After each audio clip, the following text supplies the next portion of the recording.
세례식에 앞서서 세례의 의미를 말씀으로 살펴보겠습니다.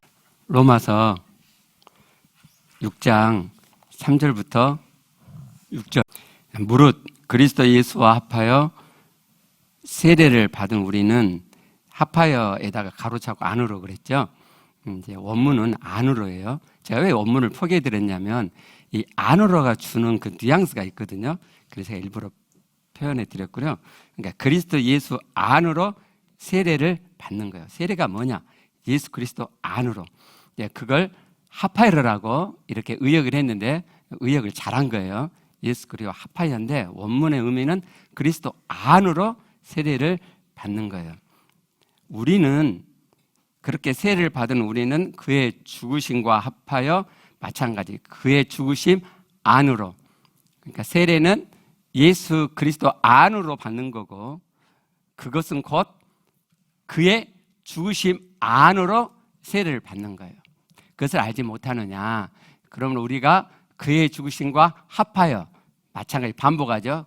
그의 죽으심 안으로 세례를 받음으로 그와 함께 장사되었나니. 자, 새로운 표현이 나왔죠. 세례는 뭐예요? 그리스도 안으로 내가 세례를 받는 거고, 그 말은 곧 그분의 죽으심 안으로 들어가서 내가 세례를 받는 거예요. 그분의 죽으심 안으로 들어가는 거라고, 세례의 의미는. 그 의미가 뭐냐? 그와 함께 장사되는 거예요. 예수님 십자가에서 못 박혀 죽으셨잖아요. 그리고 장사됐죠. 그러니까 그분의 죽음을 다른 단어로 표현하는 거죠. 장사라고 하는 이 단어로 표현하는 거예요. 그러니까 세례는 그리스도와 함께 연합되는 건데 그건 어떤 의미예요? 그분의 죽음, 죽어서 장사되심에 연합되는 거예요. 그분의 죽으심 안으로 들어가는 것이 세례받는 것의 의미예요. 그리고 이는 아버지의 영광으로 말미암아 그리스도를 죽은 자 가운데서 살리신 것 같이 우리로 또한 새 생명 가운데서 행하게, 막 우리가 행한단 말이 아니고 걸어가게, 살게 하려 하심이라. 왜 우리가 세례를 받아서 그리스도 안에 들어가고 그분의 죽음 안에 들어가고 그분의 장사됨에 들어가서 연합이 되느냐? 그 목적이 있단 말이에요. 그 목적이 뭐예요? 새 생명 가운데서 살도록. 새 생명 가운데서 살도록. 새 생명이 있어요. 여러분, 새 생명이 있다니까요. 이 땅에서 사는 삶이 다가 아니고요. 새로운 삶이 있다고요. 새로운 삶이. 하나님의 생명으로, 그리스도의 생명으로 사는 전혀 다른 삶이 있어요. 근데 그걸 사는 방법이 여기 나와 있죠. 뭐죠? 죽는 거예요. 우리의 이 땅에서의 삶을 죽이는 거예요. 세례는 그걸 신앙 고백하는 표현으로 받는 거죠. 아, 하나님 없이 이 땅, 이 세상으로 사는 삶이 다가 아니구나. 그게 좋은 게 아니구나. 그래 봐야 이 땅에서 지옥으로 사는 거구나. 내가 하나님으로 살아야지. 그래서 예수 그리스도의 십자가의 제사함을 내가 믿음으로 가져왔고 부활하신 예수 그리스도를 나의 주님 하나님 내가 모셔드린 거죠. 그렇죠? 그 신앙 고백으로 세례를 받는 거예요. 그 의미가 뭐라고요? 그리스도와 연합되는 거예요. 그 의미가 뭐예요? 그의 죽으심과 연합되는 거예요. 즉 그리스도 없이, 하나님 없이 살았던 삶을 내가 죽이겠다는 거죠. 그만하겠다는 거죠. 그리고 새로운 생명으로 산단 말이에요. 새로운 생명으로. 그게 세례예요. 세례. 여러분, 그리스도 안에서 우리에게 주어지는 구원은 새 생명이에요. 새 삶이라니까요. 여러분, 새 삶을 사시게 될 거예요. 전혀 다른, 이 세상에서 듣도 보지도 못한 하나님과 함께하는 이 땅에 천국이 누려지는 그 새 생명의 삶을 사시게 될 거예요. 자, 그럼 우리 세례 받으시게. 이제 세례를 받으셨어요. 이게 시작이죠. 원래 뭐 좀 성숙해갖고 세례를 받는 게 아니고요. 내가 그리스도와 연합되어서 새로운 생명의 삶을 살겠다라고 내 마음에 결심이 서면 그러면은 기본적인 말씀 공부를 하고 세례를 받는 거예요. 그러니까 신앙의 시작점에 있는 거거든요. 자, 새 생명이 시작이 됐어요. 그러면 이제 앞으로 새 생명의 삶을 살 거 아니에요? 그 의미가 어떤 의미냐? 6장 1절부터 한번 봐보게요. 자, 우리가 아까 3절부터 봤죠? 1절부터 보면 그런지 우리가 무슨 말을 하리요? 은혜를 더하게 하려고 죄에 거하겠느냐? 그럴 수 없느니라. 죄에 대하여 죽은 우리가 어찌 그 가운데 더 살리요? 그리고 아까 봤던 3절이에요. 세례의 의미가 이 맥락에서 나오는 거예요. 어떤 맥락이요? 우리는 더 이상 죄에 거할 수 없다. 왜요? 우리가 그리스도와 연합하여 세례를 받았기 때문에. 그 의미가 뭐라고요? 그분의 죽으심에 내가 연합됐기 때문에, 내가 그리스도와 십자가에 못 박혀 나도 죽었기 때문에, 그렇기 때문에 더 이상 옛사람의 죄로 내가 살지 않는 것이다 라고 이야기하는 거란 말이에요. 그러면 우리가 조금 전에 봤던 새 생명 가운데서 거하는 목적으로 우리에게 하나님이 세례를 베풀게 하시는데, 그러면 새 생명으로 사는 게 뭐예요? 죄 안 짓는 거예요. 죄를 안 짓는 거라니까요. 하나님을 닮아가는 거죠. 지금 바울이 예수를 믿는다고 하는 것은 세례를 받는 거고, 세례를 받는다는 의미는 그리스도와 연합되는 거고, 그리스도와 연합된다는 말은 그의 죽으심에 연합되는 거고, 그분의 장사됨에 연합된 거고, 그 말은 곧 나의 옛사람이 죽었다는 거죠. 그걸 공표하는 거죠. 나는 이제 옛사람으로 하나님 없이 내가 주인되어 내 마음대로 살지 않을 거예요. 하나님으로 살게요. 하나님 말씀으로 살게요. 라는 결심을 공표하는 거죠. 그래서 옛날에 지었던 죄를 안 짓는 삶을 사는 것이 새 생명 가운데 사는 거예요.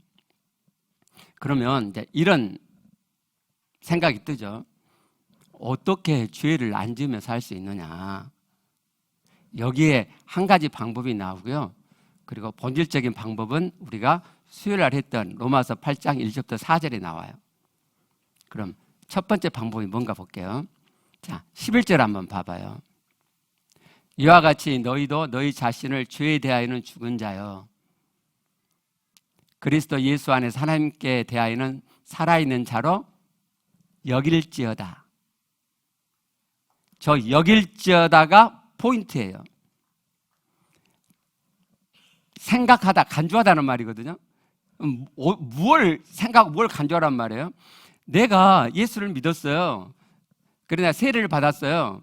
그러면 그리스도 예수 안으로 내가 세례를 받았고, 그건 그분과 연합이고, 그건 그분의 죽으심 안으로 내가 들어가는 거고, 그분이 장사되었는데 나도 그 장사 속에 들어가는 거고, 그래서 나도 죽었고 나도 장사했단 말이에요. 내 옛사람이. 그러니까 너는 죄에 대해서 죽은 자야, 네 옛사람에서 죽은 자야 라고 생각해라라는 거예요. 그렇게 간주해라.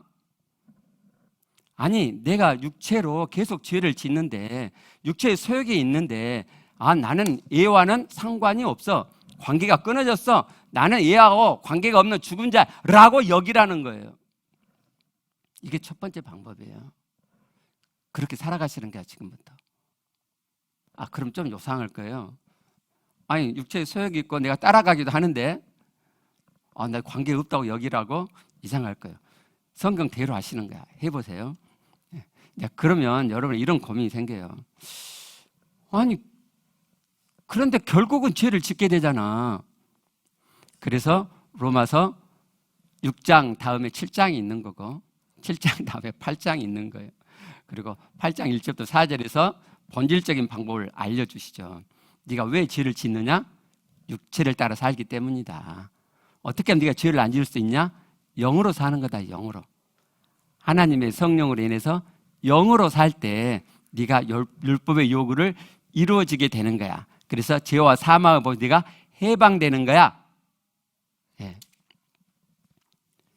오늘 세례 받으신 분들, 그리고 이미 세례 받으신 분들, 세례는 받았지 않았지만 좀 좀 이렇게 준비되고 성숙이 된 다음에 세례를 받아야 뭐 그런 생각으로 하셨던지 어쨌든 세례를 받지 않으셨지만 마음속에 나는 진실한 마음에서 예수를 믿고 있고 나는 예수와 연합된 자의 삶을 살고자 하는 마음이 이미 있으신 분들, 그런 분들은 새 생명의 삶을 살고 계시는 건데 그 의미는 죄를 안 짓는 하나님의 말씀이 이루어지는 삶을 사는 그 여정, 그 과정 중에 지금 있는 거죠. 간주하세요. 육체의 삶, 하나님 없이 사는 삶, 죄 짓는 삶과 나는 관계가 없다라고 간주하세요. 그렇게 생각하시고 정말 죄를 안 짓는 삶을 살 수 있는 마음이 막 일어나면 로마서 8장 1절부터 4절을 마음에 담으세요. 그 의미가 뭔지 모르겠으면 수요일 날 설교 몇 번 한 것을 한번 들어보세요. 영으로 사는 거예요. 영으로. 그래서 여러분의 안에 계신 그리스도와 함께 연합된 삶을 실제로 살아가시고 그래서 말씀이 이루어지는 삶, 하나님 구원이 이루어지는 삶, 내 육체의 소욕이 끊어져 가는 그런 놀라운 새 생명의 삶을 여러분들이 살아가시길 바라요. 그래서 여러분 안에 하나님의 구원이 이루어지고 하나님의 구원은 단지 내 개인, 내가 천국되고 내가 하나님을 닮아가는 것으로 끝나지 않고 내 안에 계신 하나님이 그리스도가 충만해지면은 그것이 내 안에 천국이 충만해져서 하나님 닮음이 충만해져서 옆으로 흘러간단 말이죠. 거기까지가 구원이에요. 거기까지가. 그래서 여러분에 인해서 하나님의 나라, 천국이 확장되어 가는 그 한 사람이 됐으면 좋겠어요. 될까요? 안 될까요? 돼요. 진짜 돼요. 자, 이제 성찬식 하겠습니다. 먼저 누가복음 22장 19절 말씀을 보죠. 자, 또 떡을 가져 감사 기도하시고 떼어 그들에게 주시며 이르시되 이것은 너희를 위하여 주는 내 몸이라 너희가 이를 행하여 나를 기념하라. 예수님이 하신 말씀이에요. 그래서 이 말씀을 따라 우리가 성찬식을 합니다. 사도 바울이 이 성찬식의 의미를 고린도전서 11장 23절 이하에서 이렇게 기록했어요. 내가 너에게 전한 것은 주께 받은 것이니 곧 주 예수께서 잡히시던 밤에 떡을 가지사, 조금 전에 봤던 누가 말씀이 잡히시던 날 밤에 하신 말씀이거든요. 축사하시고 떼어 이르시되 이것은 너희를 위하는 내 몸이니 이것을 위하여 나를 기념하라 하시고, 식후에 또한 그와 같이 잔을 가지시고 이르시되 이 잔은 내 피로 세운 새 언약이니 이것을 행하여 마실 때마다 나를 기념하라 하셨으니. 그러니까 성찬은 기념하는 거네요. 예수님의 그 몸과 피를 기념하는 거예요. 너희가 이 떡을 먹으며 이 잔을 마실 때마다 주의 죽으심을 그가 오실 때까지 전하는 것이니라. 그러니까 예수님의 몸, 예수님의 피를 우리가 먹고 마시는데 그 의미는 그분의 죽으심을 기념하는 거네요. 요한복음에서 예수님이 이 성찬의 의미를 이렇게 말씀하셨어요. 그 전에 우리 고린도전서 11장 27절 그 다음을 보면 사도 바울이 성찬에 임하는 자들의 주의사항을 몇 가지 말씀을 해요. 그러므로 누구든지 주의 떡이나 잔을 합당하지 않게 먹고 마시는 자는 주의 몸과 피에 대하여 죄를 짓는 것이니라. 사람이 자기를 살피고 그 후에야 이 떡을 먹고 이 잔을 마실지니 주의 몸을 분별하지 못하고 먹고 마시는 자는 자기의 죄를 먹고 마시는 것이니라. 이제 이건 그 당시의 상황을 이렇게 아셔야 되는, 그것까지 설명하면 시간이 막 걸리니까. 자, 우리가 이 잔을 마실 때 너무 의미 없이 습관적으로 또 인간적으로, 혹시 술 좋아하시는 분, 이렇게 그 알코올키 무슨 이야기인데요. 성찬식이 끝나면은 그 포도주가 남잖아요. 그러면 그걸 목사님들, 장로님이 마셔요. 예. 아니, 마셔도 괜찮은데 그걸 가벼이, 주님의 피인데 그걸 가벼이 육적인 어떤 그런 소욕으로 하지 말라는 거죠. 예. 혹시 여러분이 나는 죄를 많이 지었는데 그러니까 나는 성찬을 할 수 없어 라고 생각할지 모르는데 죄인이 성찬을 하는 거예요. 죄인이. 죄인 된 자가 예수 믿고 세례받는 거죠. 여러분이 죄를 많이 지었기 때문에 성찬을 못하는 게 아니고요. 내가 죄를 지었는데 예수 그리스도의 피를 의지해서 내가 성찬을 하면 되는 거예요. 근데 내가 죄 지어놓고도 어쩌고 그래 보면 이제 그건 분별하지 않고 성찬을 하는 거죠. 성찬은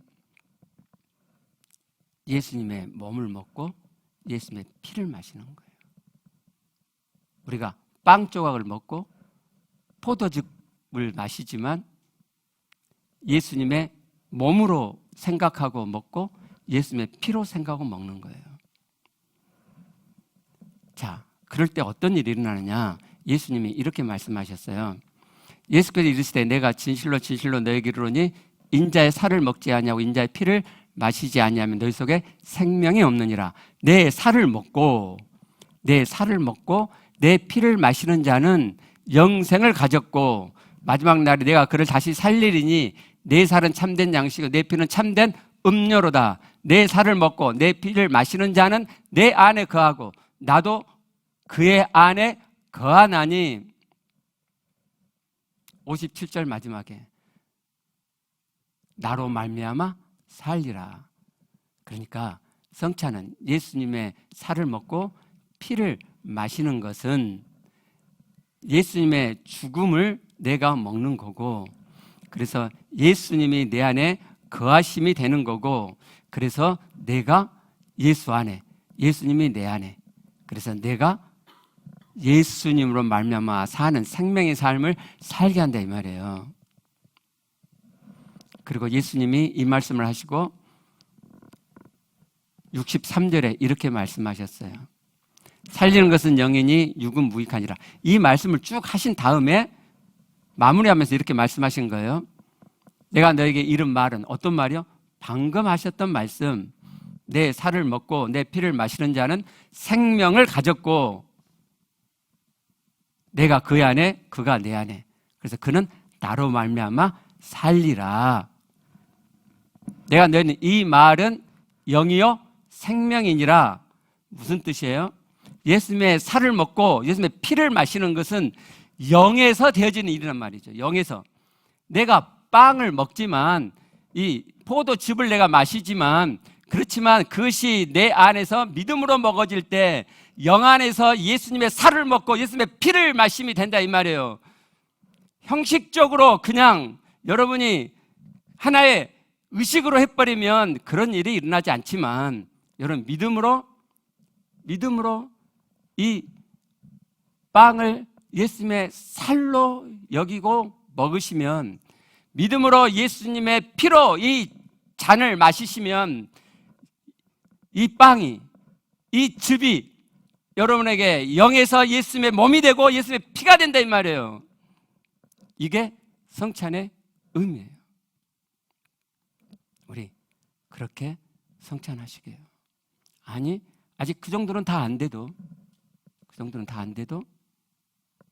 우리가 조금씩 마음의 중심의 진실함을 일구어서 그런 성찬을, 영의 성찬을 해가시게요. 로마서 2장 28절부터 29절 말씀 보겠습니다.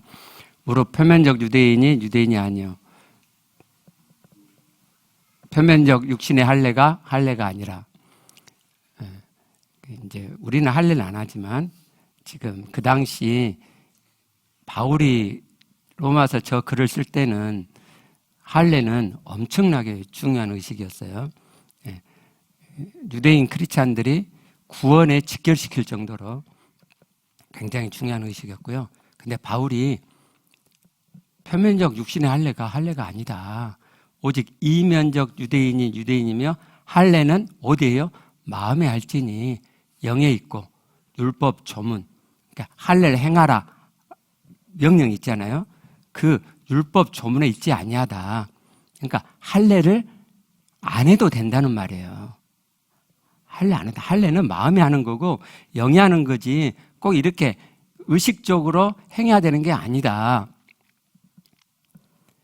우리가 이제 세례도 마찬가지고 성찬도 마찬가지 의식이잖아요. 의식을 꼭 해야 되는 게 아니에요. 세례를 베풀지 않아도 내 마음속에 거듭남은 세례 받으면 성령으로 세례 받으면 있어진 것이고 성찬을 하지 않아도 영에서 예수님의 살과 피를 먹고 마심이 되는 거예요.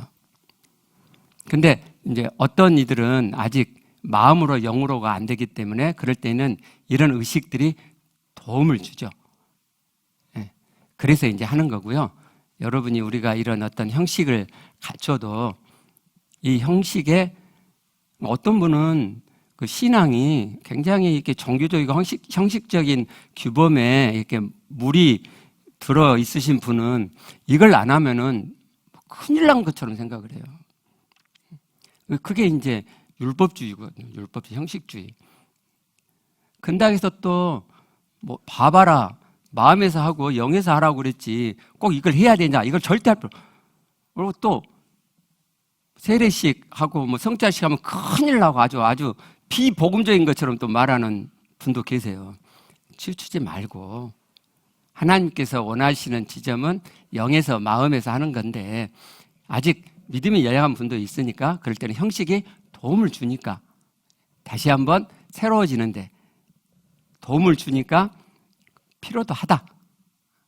이렇게 하나에 치우치지 않고 우리가 갔으면 좋겠고요. 이제 올 가을에 우리가 한 번 더 세례식을 하려고 그래요. 그때 성찬식도 같이 하고 그 전에 가을에 성찬식 그 세례를 받고 싶은 분들은 미리 신목사님께 신청하시고 그러면 1:1 양육으로 학습 과정을 이렇게 한 6개월 정도 이렇게 지내시고 그러고 난 다음에 이제 가을에 세례 받으시고 성찬에 같이 참여하고 그러셨으면 좋겠습니다. 자, 이제 한 15분 정도 간증 듣겠습니다. 제가 지금 이 자리에 다시 설 수 있는 것은 그리스도의 피가 있기 때문입니다. 사탄 마귀 악한 영은 실제 존재합니다. 내 안에 악한 영이 있습니다. 목사님께서 간증을 써보라고 하셨을 때 부담스러운 마음으로 한참을 망설였습니다. 민마음을 보니 괜찮은 나이고 싶은데 괜찮지 않은 정도가 아닌 정말 어리고 유치하며 형편없는 저의 실체를 스스로 폭로하려니 너무 수치스럽고 사람의식, 평가에 대한 두려움이 만나졌습니다. 그러나 존재적 마음에서는 그 누가 뭐라 해도 참된 진리 앞에서 자유롭고 당당하게 서고 싶다는 마음이 만납치입니다.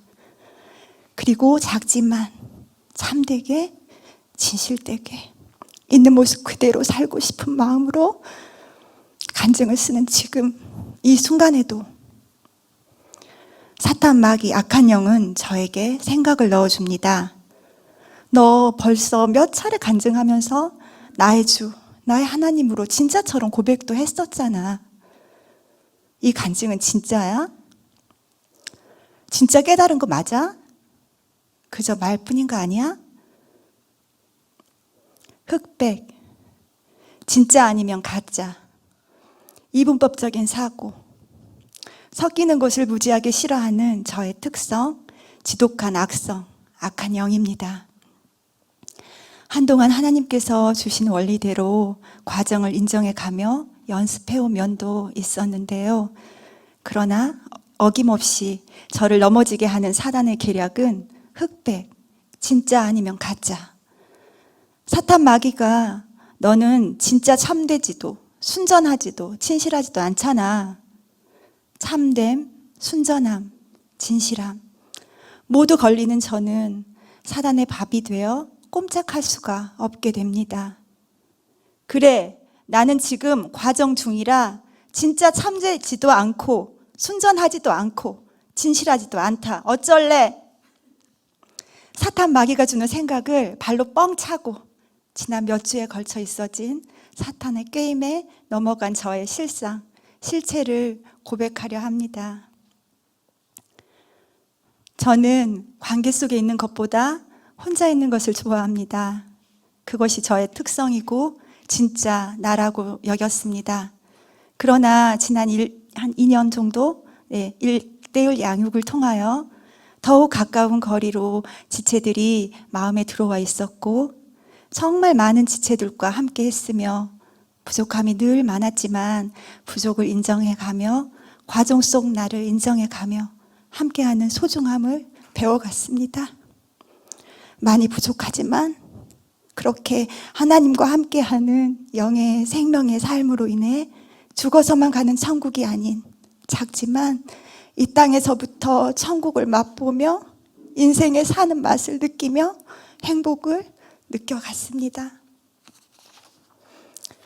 그런데 지난 5월 11일 마음을 열고 가까이 지내는 특성이 저와 많이 다른 지체와의 관계에서 무시감에 걸렸습니다. 순간 내 기준, 가치에서 올라오는 판단을 멈추고 내 부족만 보자. 시간이 흐를수록 다시 판단이 올라왔고 멈춰지지가 않았습니다. 그때 떠오르는 생각, 지체도 안 되고 나도 안 되고 어이없는 또 하나의 생각, 인도자 탓이 되었습니다.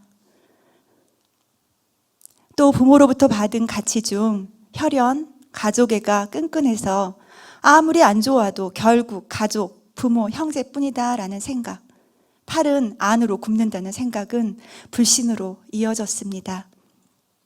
그때 사단을 인식하지도 못했고 사단이 넣어준 생각임을 알아채지도 못했습니다. 강력한 사연의 역동임을 알아채지 못했고 하나님 의식을 하면서도 사단에게 끌려가는 저를 보았습니다. 그것 봐, 함께하니 서로 힘들잖아. 상대도 안 되고 너도 안 되고 그러니 혼자 조용히 하나님 만나면 이런 일 없잖아. 그리고 지금까지 지체들과 함께한 것이 진실된 사랑과 섬김은 아니었잖아. 마음 주면 함부로 대하고 서로 상처만 되니 예전처럼 무심하고 무정하게 지내. 이 생각이 객관적 사실인가? 응. 내게 도움이 되나? 응. 그럼 하나님적인가? 아니, 하나님적은 아니지. 결코 하나님적은 아니지. 그동안 배워온 대로 꼼지락하며 관계 속에서 겉으로는 괜찮은 척 했지만 정작 마음의 생각은 바뀌지 않았습니다. 뿌리 깊은 사연의 역동, 신념, 가치는 어마어마한 에너지를 가졌고 아무리 꼼지락을 하며 반대를 해도 돌아서지지 않는 아주 강력한 부정적 에너지. 사탄, 악한 영은 그렇게 제 안에서 강력하게 역사하고 있었습니다. 또 떠오르는 생각. 그것 봐, 꼼지락도 거짓이잖아. 그리고 마음이 급 어두워졌고 슬픔으로 나를 채웠습니다. 사단의 꾀임에 넘어가고 있었습니다. 5월 12일, 19일 주일 예배 말씀들이 저에게 직면이 되었습니다. 상대 탓, 나는 면죄부, 침묵, 나는 안 돼, 판단, 사탄 마귀가 일으키는 생각, 나만 생각하는 비열한 본성, 이기적인 악한 만보, 사람의 일을 생각하는 것. 모두 저에게 하시는 말씀이었습니다. 눈을 뜰 수도 없었고 머리부터 목, 어깨, 몸통을 꽉 조여오는 몹시 불쾌한 몸의 느낌이 예배가 끝날 때까지 일어났습니다. 더 이상 침묵할 수 없었습니다. 말씀을 통해 나를 흔드시는데 내 안에 계시는 성령님 말씀하시는데 더 이상 괜찮은 척 할 수 없었습니다. 마구마구 흔들리는 마음 그대로 있는 모습 그대로 되어가게 돕는 방에서 도움받기 시작했습니다. 자기 보호로 똘똘 뭉쳐진 나, 자기 보호 속에 감추어진 나의 악한 영의 실체는 무엇인지 인도자를 신뢰하는 만큼 있는 모습 그대로 여과 없이 마구마구 풀어냈습니다. 마음 수술대 위에 누워 마음을 확 열어놓은 느낌입니다. 내 마음 깊은 곳을 건드리는 곳마다 하나님적이지 않은 사단의 생각들이 툭툭 튀어나왔습니다. 빛 앞에서 어둠이 드러나는 것은 당연했습니다. 작정하고 녹음 파일을 반복해서 들으며 마음의 흐름을 파악하고 분석해 보았습니다. 부정적 느낌을 아예 외면하거나 억압하고 회피하고 처리하며 살아온 저이기에 부정적 느낌 안으로 들어가기가 쉽지는 않았습니다. 그러나 내 마음이니 내가 작정하고 마음을 보려고 하면 다 볼 수 있고 내 안에 계시는 성령께서 끊임없이 도우심을 알게 됩니다. 도대체 내 안에 어떤 무의식이 나를 조종하며 내 삶을 움직이길래 사단에게 이렇게 맥없이 끌려가는지 더 이상 사단의 밥, 사단의 종으로 살고 싶지는 않습니다.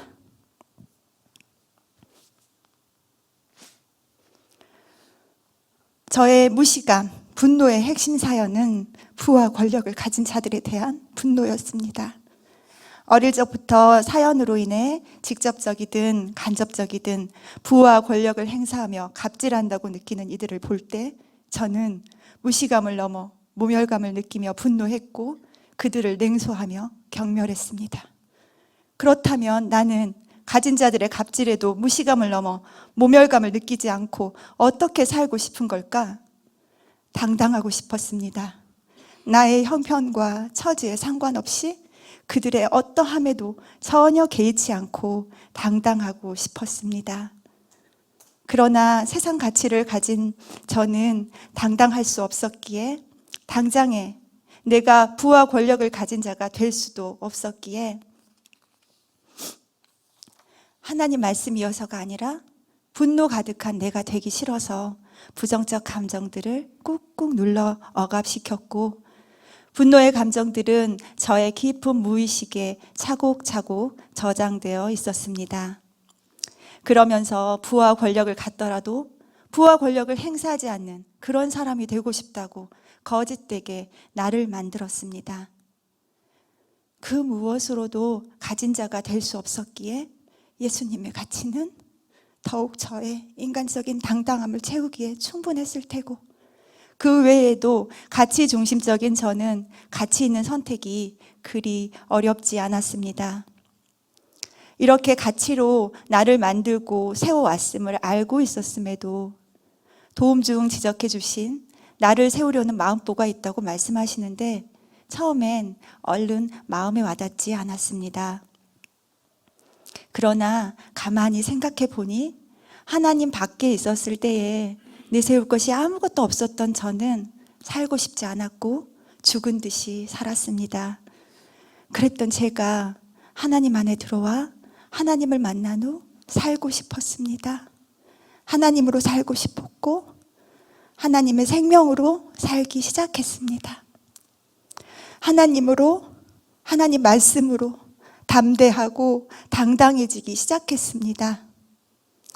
지체들과 교제하며 나눔을 할 때에도 여전히 내세울 것이 아무것도 없지만 하나님으로, 하나님 말씀으로 당당할 수 있어서 좋았습니다. 세상 그 무엇에도 눌리지 않을 것 같은 그런 당당함이 내 안에서 확인되어져 가니 좋았습니다. 그런데 그 좋음 속에 하나님으로만이 아닌 나를 세우려는 마음, 인간적인 마음이 함께 붙어 있음을 분별하지 못했습니다. 또 나를 세우는 것에 도움이 되면 열심을 내고 나를 세울 수 없을 것 같으면 포기하려 하는 저는 결과주의자였으며 지극히 인간적 신앙이었습니다. 오래전 소모임에서 도움 주시길 세상에서 내세울 것 하나 없는 이들이 교회에서 신앙생활 열심히 하는 이유는 나를 세우려는 마음뿐이 그 민마음 보고 버리라고 하셨는데 하나님으로서 하나님을 만난 것이 아닌 가치로서 하나님을 만나서 나를 만들어 왔다고 인식하게 도와주신 적도 있었는데 그때 내게도 그런 마음 있지 하며 인식했었는데, 모두 여러 번 도움 주셨던 말씀들이었는데 안다고 생각하고 킵하지 않았습니다. 5월 24일 금요 성령 치유 집회.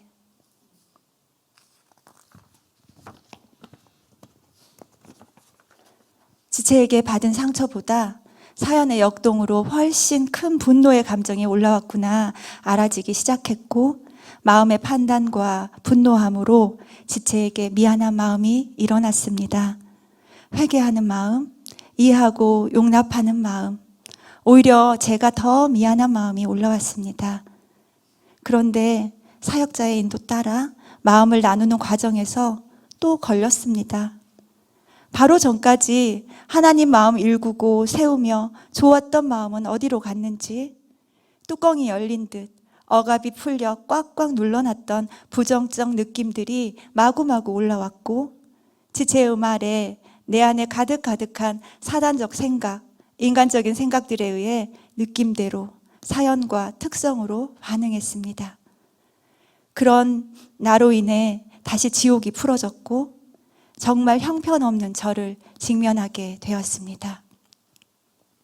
그리고 사역을 받았습니다. 저 그렇게 분노 있게 생기지 않았잖아요. 그러나 사역자를 통해 보여주신 제 안의 분노를 표현하자면, 피가 들어있는 커다란 풍선을 빵 터트리면 쫙 뻗어나가는 피의 분노라고 하시는 겁니다. 내 안에 사연 속 분노의 피를 엉뚱한 곳에서 엉뚱한 지체에게 터뜨렸고, 피의 분노를 맞은 지체는 몸이 아플 만큼 정말 많이 억울하셨겠구나.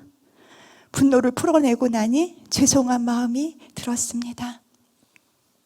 5월 25일 힘이 빠집니다. 사역 받을 때 허무주의, 염세주의가 나왔는데 저의 가장 깊은 곳, 무의식에 자리하고 있는 악한 영입니다.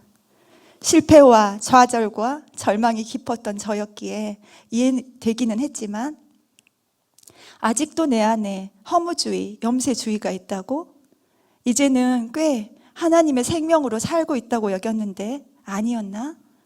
착각이었나? 부정적 생각은 잘 찾아지지 않고 자꾸만 슬프고 가라앉는 느낌이 저를 지배했습니다. 인도자의 도움 중 인도자에게 형편없는 실체가 발각되고 폭로되어 그러는 거 아니냐 하시는데, 단호하게 그건 아니에요 합니다. 거짓, 가식의 영, 악한 영입니다. 순전하게 인도자를 신뢰하며 따르고 싶은 마음이 있지만, 인도자에게 잘 따르고 있다는 좋은 평가를 받고 싶은 마음도 있음은 인정하지 않으려 합니다. 흑백으로 바라보니 부정적인 마음, 인간적 마음을 만나면 꼼짝할 수 없고 살 수 없을 것 같으니 내가 살기 위해서 없는 것처럼 생각으로 처리해 버립니다. 무서운 거짓이라고 말씀해 주십니다. 없는 것처럼 생각한다고 해서 진짜 없는 것이 아닌데, 있다고 해야 반대하고 버려가며 하나님의 생각으로 채울 수 있는데, 그런 사람이고 싶지 않아서 없다고 하면 그런 사람이 안 되는 것인가? 진짜를 원한다면서 거짓되게 생각하고 행동하며 살고 있는 모순된 나, 거짓된 나를 발견하게 되었습니다. 5월 29일 해당 지체와 통화하다 또 걸렸습니다. 맺힌 감정, 오해를 풀어가며 진짜 하나됨으로 나아가기 위함이었는데, 오래된 사건을 이야기하다가 지체의 말에 분노가 올라오며 사연으로 격앙되게 반응했습니다. 판단과 오름이 먼저인 세상을 향한 분노는 이기기 위해서 더 강한 판단과 오름으로, 아차, 걸렸을 때 대원칙, 무조건 내 부족을 보는 것을 또 놓쳤습니다. 온전하면 걸리지 않을 테니까요. 옳고 그름이 아니라 온전을 기준으로 가져와 먼저 내 부족을 보는 것인데, 수없이 배워왔던 가장 기본적 지식마저도 삶에서 적용시키지 못하고 있는 나를 봅니다. 영을 아무리 많이 만나도 사단적, 인간적인 생각들을 끊임없이 세밀하게 보고 버려가지 않으면 결코 하나님 닮음이 안 되는 것임을 절감하게 되었습니다. 지난 몇 주의 일들을 쭉 써내려가니 깊은 한숨이 나오기도 합니다. 내가 얼마나 형편없는 자인지를 온몸으로 확인해 갑니다. 그런데도 죄인 되기 싫어하며 무너지기 싫어 버티고 있는 저의 악성을 보면서 악독하다, 사악하다, 흉악하다, 추악하다, 영악하다, 더럽다, 비열하다, 가증스럽다.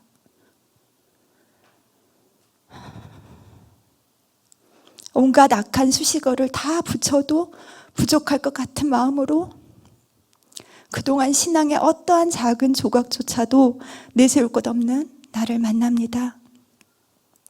그제서야 주님 앞에 무릎 꿇고 엎드립니다. 그 확인으로 인한 인간적인 아픔과 고통이 슬픔으로 밀려올 때도 있지만 넘어진 것이 감사가 되고 부족을 보고 아는 것이 은혜이고 축복임을 깊이 알아갑니다.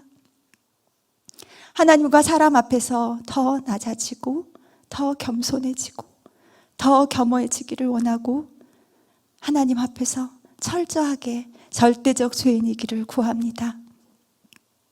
죄 지으면서 죄 짓지 않는 구원의 경륜 가운데로 나를 이끄시는 하나님의 사랑, 변함없으신 하나님의 사랑, 한없는 십자가의 더 깊은 사랑을 느끼며 주님의 십자가의 보혈에 힘입어 믿음의 중심을 세웁니다. 그리고 결단하며 사단과의 전쟁을 선포합니다. 사단이 지쳐 떨어져 나갈 때까지 나는 내 믿음의 중심을 지키리라.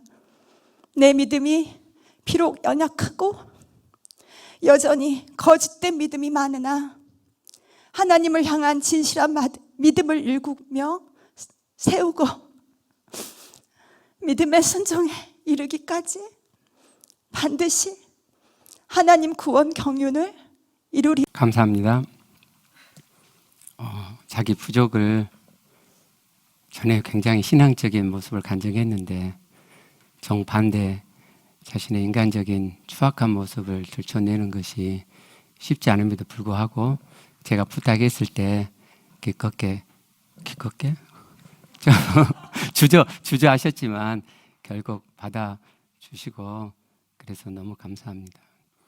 디모데후서 3장 15절부터 17절까지 말씀을 보겠습니다. 또 어려서부터 성경을 알았나니 성경은 능히 너로 하여금 그리스도 예수 안에 있는 믿음으로 말미암아 구원에 이른 지혜가 있게 하느니라. 그러니까 성경은 믿음을 우리가 가졌을 때 그 믿음으로 말미암아 구원에 이르게 하죠. 그리고 16절에 모든 성경은 15절에 성경이 나왔죠. 성경이 구원에 이르게 하죠. 믿음으로 말미암아. 16절에 그 성경을 지금 말씀하는 거예요. 이때는 신약 시대니까 신약 성경이 없었을 때고 구약 성경을 의미하는 거고 우리는 이 모든 성경을 신약까지 확장해서 믿음으로 가져오죠. 모든 성경은 하나님의 감동으로 된 것으로 하나님 숨을 내쉬어서 기록하게 하신 것으로 교훈과 책망과 바르게 함과 의로 교육하기에 유익하니 왜 하나님께서 모든 성경을 감동하셔가지고 교훈, 가르침, 책망, 바르게 함, 의로 교육하기, 의로 트레이닝, 훈련하기에 유익하도록 해놓으셨느냐. 그 목적이 17절이죠. 이는 하나님의 사람으로 온전하게 하며 모든 선한 일을 행할 능력을 갖추게 하려 함이라. 이게 성경에 이 네 가지 유익을 주신 목적이란 말이죠. 그러면 이 네 가지의 성경에 두신 목적을 내가 얻으면 그러면 그 결과 17절 온전한 사람이 되는 거네요. 모든 선한 일을 행할 능력을 갖추는 자가 되는 거네요. 이게 15절에 말씀하는 구원이에요.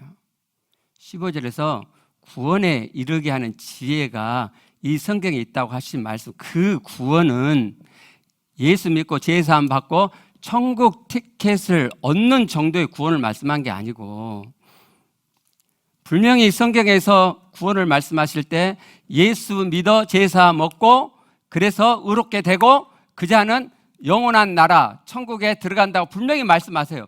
근데 성경은 그것만 말씀한 게 아니란 말이죠. 구원을 거기까지만 말씀한 게 아니고 이 땅에서도 천국 되어 살다가 영원 천국에 가는 거죠.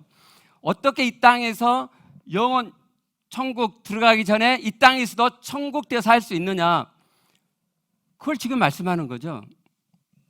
온전한 사람이 되어서, 온전한 자가 되어서. 온전한 자가 어떤 자냐?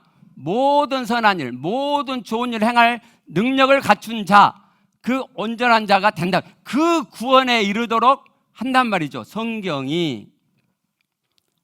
어떻게 그렇게 된다고요? 성경에 이 네 가지 유익을 얻을 때 성경은 우리에게 교훈의 유익을 줘요. 가르친단 말이죠. 그럼 여러분, 그 가르침 안에 뭐가 들어있겠어요? 온전함이 들어있겠죠. 성경 말씀을 우리가 배우고 들으면 온전한 자가 될 수 있는 가르침이 그 안에 들었단 말이에요. 그 말씀을 유익으로 가져오면 책망이 되죠. 그 온전한 자가 어떻게 사느냐를 성경에서 말씀하시는데 내가 그렇게 안 되잖아요. 그럼 그게 책망이 되죠. 내게 책망을 받으면은 바르게 함이 자동적으로 이어지죠. 그렇게 가르침, 책망, 바르게 함이 내게 유익이 되어지면 그게 하나님의 의로 트레이닝 받음이 된단 말이죠. 그래서 온전해져 가는 거예요. 하나님 말씀과 더불어 사는 자는 온전해져 가는 거예요. 온전한 자가 되는 거예요. 죄인이기 때문에, 사람이기 때문에 죄를 지을 수밖에 없는 게 아니란 말이죠. 새 생명 가운데서 살게 되는 거예요. 죄를 안 짓는 삶을 살게 되는 거예요. 아니, 맨 처음부터 죄를 안 짓게 된다는 말이 아니고, 세례받고 내가 그리스도와 연합되어서 그리스도의 죽음에 연합되어서 그분의 장사됨에 내가 연합되어서 내가 내 육체의 삶, 내 옛사람, 하나님 없이 사는 이 세상의 삶, 옛사람의 삶은 내가 죽었구나. 그리스도가 십자가에 못 박힐 때 나도 내 옛사람 못 박혔고 나는 죽은 거야. 그렇게 간주하고, 그리고 로마서 8장 1절부터 4절이 말씀하는 대로 내가 성령으로 말미암아 영의 삶을 살아갈 때에 율법의 규정들이 이루어져 가게 된다는 말이죠. 하나님의 말씀은, 하나님의 구원은 이렇게 하나님 말씀이 이루어져 가는 온전한 자가 되어서 이 땅에서 하나님처럼 살아가게 하는 것이지, 이 땅에서는 개판으로 살다가 예수의 피를 내가 받았기 때문에 영원 천국에 가는 그런 구원은 성경에 없단 말이에요. 없어요. 언제까지 제가 이 말씀을 여러분께 강조해 드려야 그걸 아시겠어요? 하나님은 예수 그리스도 피로 우리의 죄를 대신 짊어지게 하셔서 십자가에 피 흘려 죽게 하시고 그 피값으로 우리의 죄를 다 탕감하셨어요. 영원히, 과거, 현재, 미래 모든 죄를 다 사하셨어요. 제사함이 내게 임했네요. 그러면 그 제사함 받은 자는 그 은혜가 감사하고, 나를 구원하신, 독생자를 죽이셔서 그 피값으로 나를 구원하신 그 하나님의 사랑, 십자가에서 당신을 찢어서 그 몸과 살과 피를 나에게 주셔서 나를 구원하신 예수 그리스도의 그 사랑, 그 사랑이 내 안에 있기 때문에 이제 그분이 말씀하신 그 말씀을 이루어 드리고자 함이 내 안에 사랑으로 일어나게 되는 거죠. 근데 저는 여전히 육체를 갖고 있어요. 그래서 로마서 7장이 말씀하는 것처럼 우리는 육체를 따라 살 수밖에 없고, 그래서 죄를 짓게 되죠. 괜찮아요. 하나님이 뭐라고 그래요? 괜찮아요.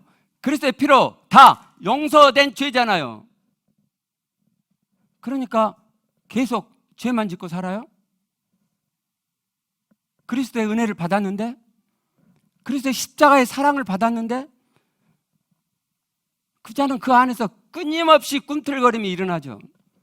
하나님 말씀을 이루고 싶다. 하나님 말씀을 이루고 싶다. 그래서 그 자는 나는 내 옛사람은 죽은 거야. 그리스도 함께 십자가에 나는 못 박힌 거야. 나 죽었지? 라고 간주하고, 그리고 영의 삶을 어떻게 살지? 어떻게 하면 내가 영으로 살아서 하나님의 말씀을 이루는 삶을 살지? 어떻게 하면 내가 그리스도를 닮은, 하나님 닮은 온전한 자가 되지? 어떻게 하면 제발 그 더러운 짓, 나쁜 짓 안 하고 지옥을 풀어내지 않고 천국을 풀어내는 모든 좋은 일, 선한 일을 행할 능력 있는 자가 내가 어떻게 되지? 그걸 궁구하게 되죠. 하나님께 여쭙게 되죠. 그리고 하나님의 인도하심을 따라 그 삶을 살아가게 되는 거예요. 그래서 구원을 이루어가게 되는 거예요. 온전함을 이루어가게 되는 거예요. 사람이니까, 죄인이니까 죄를 지어 살 수밖에 없는 게 아니란 말이죠. 그걸 위해서 디모데후서 3장 16절이 말씀하는 성경에 담아 놓으신 그 유익을 얻는 것이 필요해요. 교훈 그대로 가져오시게 해요. 하나님의 말씀 그대로 가져오시게 해요. 제발 물타지 마시고 그대로 가져오면 되는 거예요. 그러면요, 내 죄가 드러나잖아요. 내 죄가. 오늘 지체 간증을 들으면서 어떤 생각이 드셨어요? 사람은요, 굉장히 사악해요. 굉장히 나를 그럴듯하게 포장하고 그게 진짜 나의 실체인 줄 알고 그렇게 살죠. 자기 밑에 있는 마음, 거짓된 마음을 안 본단 말이에요. 이제 하나님께서 우리 교회에 이 지점을 지나가게 하시는 거예요. 그렇게 여러분 민마음 보세요. 민마음까지 하나님을 닮아가는 거예요. 라고 이야기를 드렸는데도 끔찍을 안 해요. 어쩔 수 없이 들춰지면 그것 인정하고 그것도 빨리 작업해 갖고 덮고, 예. 또 여전히 자기는 괜찮은 사람이에요. 여러분, 우리는 괜찮은 사람이 아니에요. 저를 포함해서. 뭐가 괜찮아요? 뭐가? 우리는 정말 추악해요. 우리의 마음은 너무너무 거짓되다고요. 우리 이제 보아가시게 해요. 하나님께서 이제 이 과정을 우리에게 허락하시는 거예요. 그러면 여러분이 온전함이 뭔지, 온전하라고 하시는 말씀이 내 안에서도 이루어지는구나 하는 실감을 하시게 될 거예요. 그러기 위해서 어떻게 하시라고요? 하나님 말씀을, 가르침, 말씀을 그대로 가져오시게 해요. 그리고 그 말씀에 내 죄악들 내 마음 밑에까지, 정말 내 마음 밑에 배부 깊은 곳까지 추악한, 거짓된, 진실하지 않는, 하나님 닮지 않는 모든 악한 생각들을 보아가시게요. 성령님이 도와주실 거예요. 그래서 우리 온전함을 이루는 하나님의 구원이 여러분에게 그대로 이루어져 가게 되기를, 여러분 안에서 천국이 이루어질 뿐만 아니라 관계 속에서 천국이 확장되어가는, 여러분의 가정이 천국 되어져가는, 사람인데, 그런데 내 안에, 우리 가정 안에 새 생명이 피어오르는, 새 생명이 흐르는 그런 여러분 되시기를 바라요. 기도하시겠습니다. 각자 기도합니다.